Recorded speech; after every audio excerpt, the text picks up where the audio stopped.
नमस्कार। आकाशवाणी से विश्व दर्पण के साथ मैं रत्ना पांडे।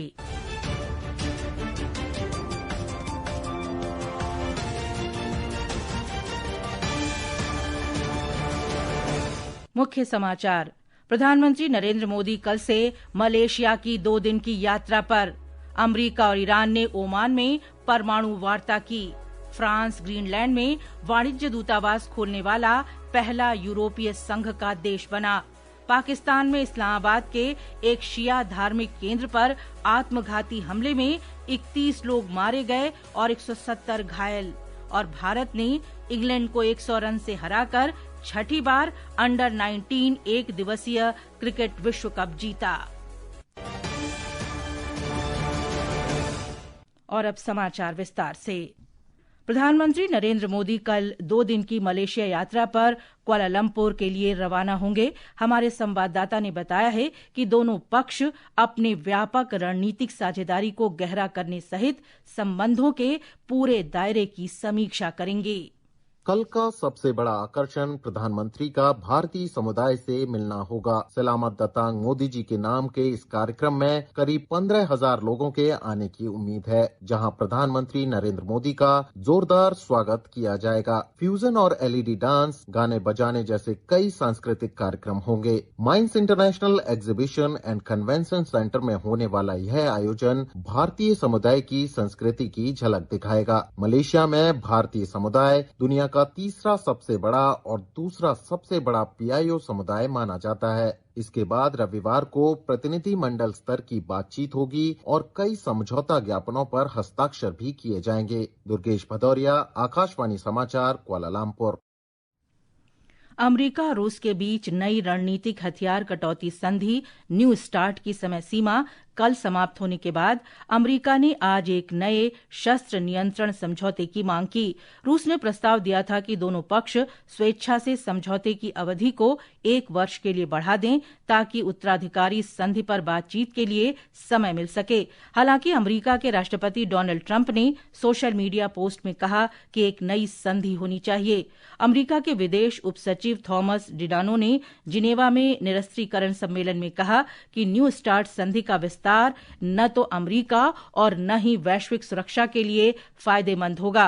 उन्होंने कहा कि संधि में खामियां थीं और इसमें चीन को शामिल नहीं किया गया था। राष्ट्रपति ट्रंप ने बुधवार को चीन के राष्ट्रपति शी चिनफिंग से बात की और भविष्य में होने वाले परमाणु हथियार कटौती समझौते में चीन को शामिल करने का आह्वान किया। हालांकि चीन के निरस्त्रीकरण राजदूत शेन जियान ने आज कहा कि चीन रूस और अमेरिका के साथ नई बातचीत में भाग नहीं लेगा। अमेरिका और रूस 4.5 वर्ष से अधिक समय के बाद पहली बार उच्च स्तरीय सैन्य वार्ता करने पर सहमत हो गए हैं। एक रिपोर्ट।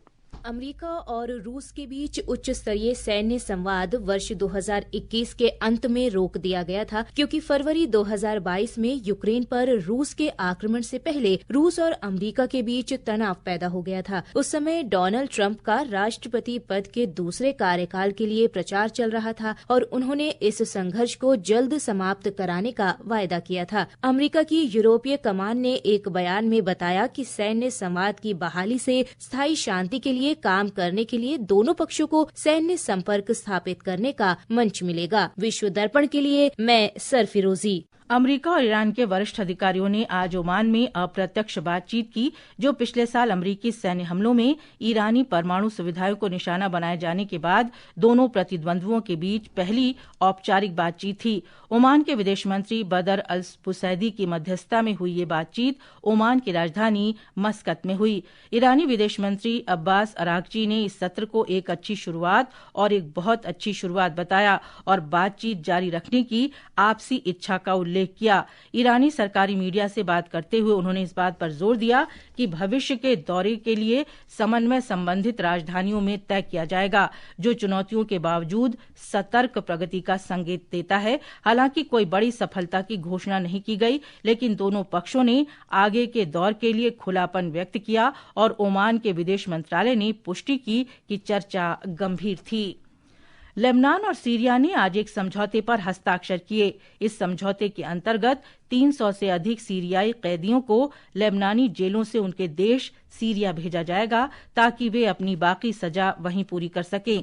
लेबनान की राजधानी बेरूत में सरकार के मुख्यालय में लेबनान के उप प्रधानमंत्री तारिक मित्री और सीरिया के न्याय मंत्री मजहर अलवैस ने इस समझौते पर हस्ताक्षर किए। अमेरिका ने पूर्वी प्रशांत महासागर में एक और पोत पर हमला किया है। इस पर मादक पदार्थों की तस्करी का आरोप था। अमेरिका की सैन्य सेना की दक्षिणी कमान ने सोशल मीडिया पोस्ट में एक वीडियो के माध्यम से बताया कि ये पोत पूर्वी प्रशांत महासागर के रास्तों पर मादक पदार्थों की तस्करी में शामिल था। रूस की सैन्य खुफिया एजेंसी के उप प्रमुख लेफ्टिनेंट जनरल व्लादिमीर एलेक्सेव आज गोली लगने से घायल हो गए। जांच समिति की प्रवक्ता स्वेतलाना पेट्रेंको ने बताया कि उत्तरी पश्चिमी मॉस्को के एक अपार्टमेंट में अज्ञात हमलावर ने लेफ्टिनेंट जनरल एलेक्सेव पर कई गोलियां चलाई, जिसके बाद उन्हें अस्पताल में भर्ती कराया गया। विश्व दर्पण समाचार आकाशवाणी से प्रसारित किए जा रहे हैं। ताज़ा समाचार जानने के लिए आप हमारे social media handle x @AIR news Hindi को फॉलो कर सकते हैं। विश्व दर्पण में आपका फिर स्वागत है। फ्रांस के विदेश मंत्रालय ने आज ये घोषणा की कि फ्रांस ने ग्रीनलैंड में एक दूतावास खोला है। डेनमार्क के इस स्वायत्त क्षेत्र में राजनयिक मिशन स्थापित करने वाला वो यूरोपीय संघ का पहला देश बन गया है। एक रिपोर्ट।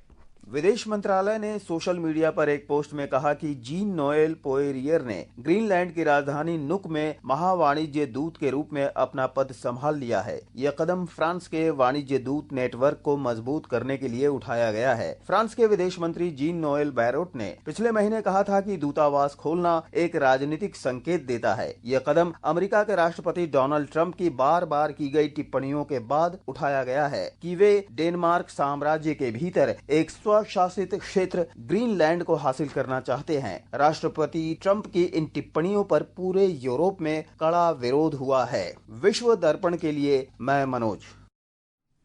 पाकिस्तान की राजधानी इस्लामाबाद में आज एक शिया धार्मिक केंद्र पर हुए आत्मघाती हमले में 31 लोगों की मौत हो गई और 170 लोग घायल हुए हैं।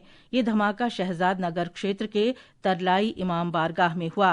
पुलिस के अनुसार आत्मघाती बम हमलावर को इमाम बारगाह के गेट पर रोका गया था, लेकिन उसने डिटोनेट करके खुद को उड़ा दिया। भारत ने छठी बार अंडर-19 एक दिवसीय क्रिकेट विश्व कप अपने नाम कर लिया है।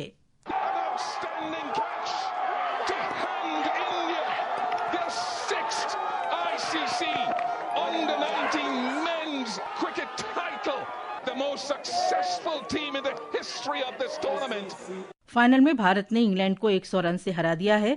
412 रन के लक्ष्य के जवाब में इंग्लैंड की पूरी टीम 41वें ओवर में 311 रन पर ही सिमट गई। वैभव को प्लेयर ऑफ द मैच और प्लेयर ऑफ द सीरीज चुना गया। सुनते हैं समाचार कक्ष से हमारे संवाददाता प्रशांत कुमार की एक रिपोर्ट। वैभव सूर्यवंशी के 175 रन की पारी की बदौलत भारत ने निर्धारित 50 ओवर में 9 विकेट पर 411 रन बनाए। वैभव सूर्यवंशी ने 80 गेंद पर 15 चौके और 15 छक्कों की मदद से ताबड़तोड़ 175 रन की पारी खेली।